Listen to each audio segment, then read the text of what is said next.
চলেছি রাবার বাগানের মধ্যে ত্রিপুরায়।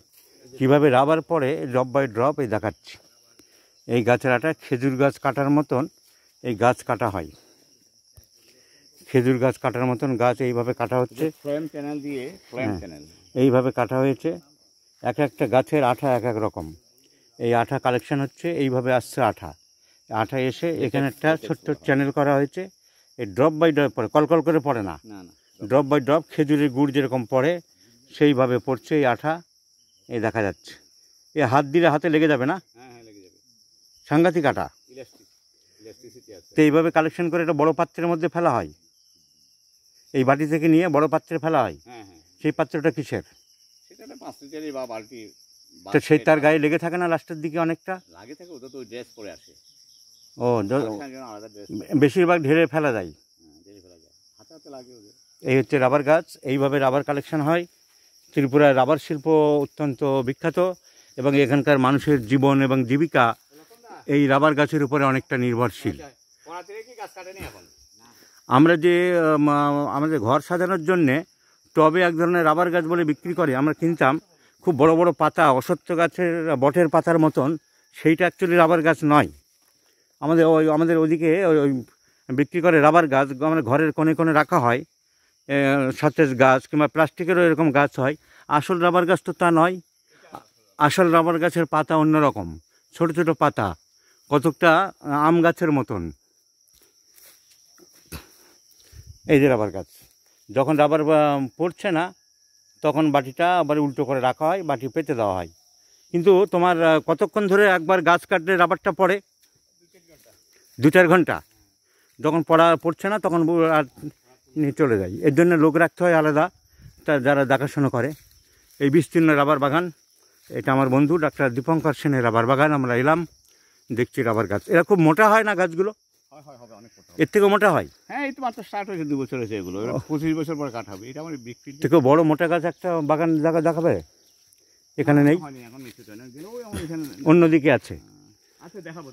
ঠিক আছে, তাহলে রাবার বাগান এবং কিভাবে রাবার কালেকশন হয় আমি দেখালাম সব। এই যেমন সব প্রচুর গাছে এই ভাঁড় পাতা আছে। এই এখন রাবার নেই, এটাকে উল্টে দেওয়া হয়েছে।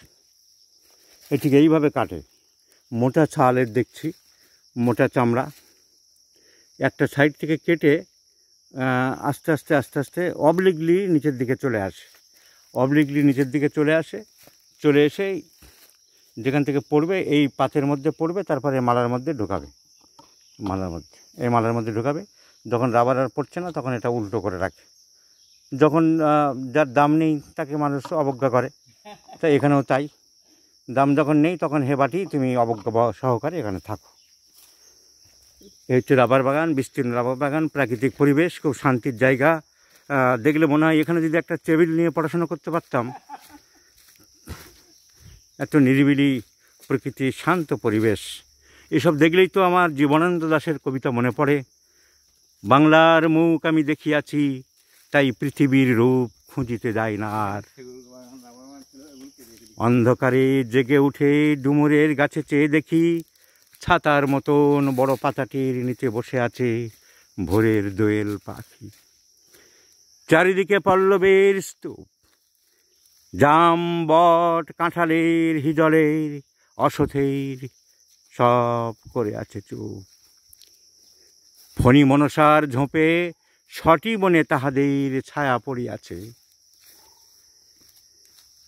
না জানি সে কবে চাঁদ চম্পার কাছে, মধুকর ডিঙা থেকে। আর বলতে পারছি না, কারণ সামনে খুব সুড়ঙ্গ পথ, পড়ে গেলে জীবনানন্দ দাশ আমাকে বাঁচাতে পারবে না, সন্তর্পণে যেতে হচ্ছে। তাহলে রাবার শিল্প, রাবার গাছ, কীভাবে রাবার কালেকশান, আমি অনেকটাই আমার ইউটিউব ফলোয়ারদের, ফেসবুক বন্ধুদের জন্য একটা রেকর্ড করলাম। ত্রিপুরায় আসলে আসবেন, রাবার বাগান ঘুরে দেখবেন। আমরা এসেছি, এটা দক্ষিণ ত্রিপুরা। এটা কি সর্বত্র ত্রিপুরায় আছে না দক্ষিণ ত্রিপুরাতে বেশি? হ্যাঁ, সব ত্রিপুরা, দক্ষিণ ত্রিপুরা। উত্তর ত্রিপুরায় এই রাবার শিল্প নেই, এত নেই। দক্ষিণ ত্রিপুরা, জোলাইবাড়ি, বোকা নাকি নামটা, বাইকরা, এইসব এলাকা অসাধারণ সুন্দর। এটা তো রাবার গাছ। এই হলো রাবার গাছের পাতা। এই গাছ এরকমই দেখতে। এটা একটা নার্সারি ট্যাঙ্ক করেছি, ফুল করেছি বলে ছোট্ট নির্মল করেছি, আমার মাঝখানে জায়গাটা একটু মাটি পোড়া নেবো। ঠিক 2 বছর আগে একটা ডজার এনে